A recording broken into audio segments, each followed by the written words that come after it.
कुछ करना योग के तथ्य जानने योग्य है।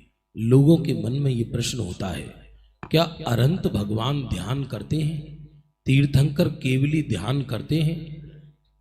तो क्योंकि ध्यान तो एक परिश्रम का नाम है। सच देखा जाए सिद्धों में तो ध्यान का फल होता है, और 8वें गुण स्थान से प्रथम शुक्ल ध्यान होता है और 12वें गुण स्थान में द्वितीय शुक्ल ध्यान होता है, जिसके फल में 13वें गुण स्थान में अरहंत परमात्मा पहुंचते हैं। अब प्रश्न ये है कि पूरी जीवन जब तक वो अरहंत अवस्था में है तब तक उनको ध्यान होता है या नहीं होता? कि नहीं होता। धवला ग्रंथ पृष्ठ 233 भाग 1 पर लिखा स्पष्ट, सयोग केवली न किंचि कम्मम खवेदी। सयोग केवली किंचित भी कर्म क्षपण नहीं करते, इसलिए उनको ध्यान नहीं होता।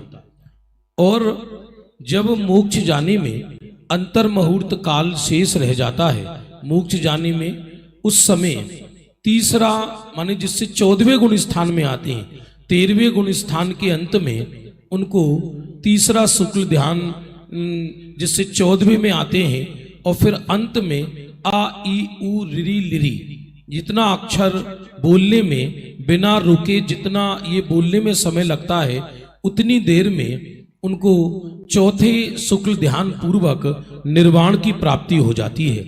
कुछ केवली समुद्घात पूर्वक मोक्ष जाते हैं, तो ये समुद्घात का काल भी 14वें अयोग केवली गुण स्थान के काल में गर्भित नहीं किया जाता।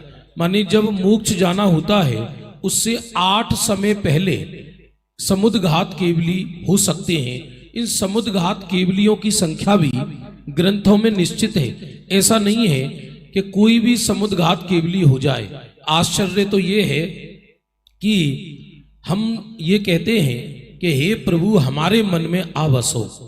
न जाने कितनी बार अरहंत भगवान की आत्मा हमारे आत्म प्रदेशों से निकल कर जाती है। जैसे मान लीजिए विदेह क्षेत्र में कोई केवली समुद्घात पूर्वक निर्वाण जाते हैं, तो उनके आत्म प्रदेश हमारे आत्म प्रदेश क्या माने वज्र में से भी निकल कर जाते हैं, वज्र में से भी।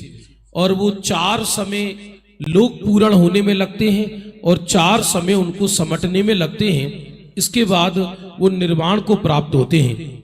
आज अरहंत परमात्मा परम भट्टारक जिन्होंने दिव्य ध्वनि के माध्यम से तीसरे काल में ही मुक्ति का मार्ग खोला, और आश्चर्य है कि प्रथम मोक्ष जाने वाले स्वयं ऋषभ देव नहीं अनंत वीर्य परमात्मा हैं जो प्रथम मोक्ष गए।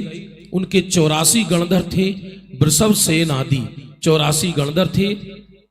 और आज कैलाश पर्वत पर प्रभु यहाँ पर ध्यान मग्न है।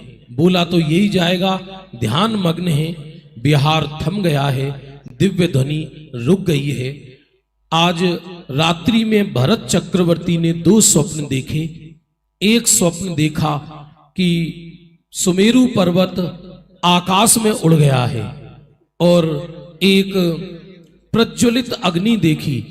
और ध्यान देंगे ये 2 स्वप्न देखकर, क्योंकि अब भरत ही सम्राट थे अयोध्या के और आर्यावर्त के, तो उनको ये ज्ञान हो गया। और अवधि ज्ञानी भी थे भरत चक्रवर्ती, उनको ये ज्ञान हो गया कि पिताश्री जो अरहंत परमात्मा है, अब उनके निर्वाण का काल आ गया है।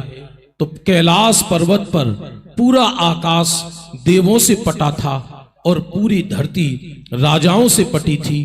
त्रियंच भी अंतिम दर्शन के लिए उमड़ रही थी। वो कैलाश पर्वत का मनोहारी दृश्य जिसको देखकर कवियों ने ये तुलना कर दी मानो गंगा उनके सर में उलझ गई, क्योंकि गंगा बहती, लौकिक गंगा बहती ना वहां से। तो कैलाश पर्वत पर आज आदि प्रभु विराजमान हैं। सबसे पहले देखो जी आदिश्वर स्वामी कैसा ध्यान लगाया है, सुनील भैया ले रहे हैं। देखो जी आदिश्वर स्वामी कैसा ध्यान लगाया है। बोलिए देखो जी आदिश्वर ईश्वर स्वामी कैसा ध्यान लगाया है।